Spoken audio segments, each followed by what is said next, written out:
അസ്സലാമു അലൈക്കും വറഹ്മത്തുള്ളാഹി. ഹായ് സുഹൃത്തുക്കളെ, ഇന്നത്തെ നമ്മുടെ നോമ്പ് തുറ എന്ന് പറഞ്ഞാൽ നമ്മുടെ സ്വന്തം സലാം ഫ്രൂട്ട്സിൽ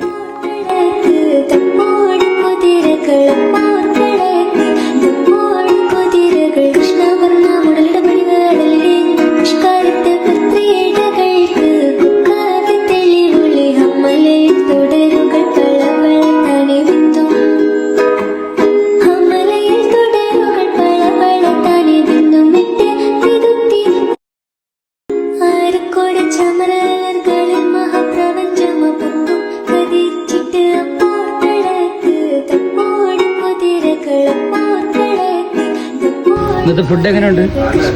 സൂപ്പർ ഫുഡ് എങ്ങനെയുണ്ട്? ഫുഡ് മാഷാഅല്ലാ അൽഹംദുലില്ലാ. ഫുഡ് എങ്ങനെയുണ്ട്? ഫുഡ് എങ്ങനെയുണ്ട്? ഫുഡ് അടിപൊളി ഫുഡ്, സൂപ്പർ ഫുഡ്. ഫുഡ് എങ്ങനെയുണ്ട്? ഇതിനെ ഫുഡ് എങ്ങനെയുണ്ട്? കാശി, ഇന്നത്തെ ഫുഡും ചെലവ് എങ്ങനെയുണ്ട്? അടിപൊളി, നല്ലൊരു നോമ്പ് തുറ. ഇൻഷാ അല്ലാ ഇനിയും നമുക്ക് കാണണം.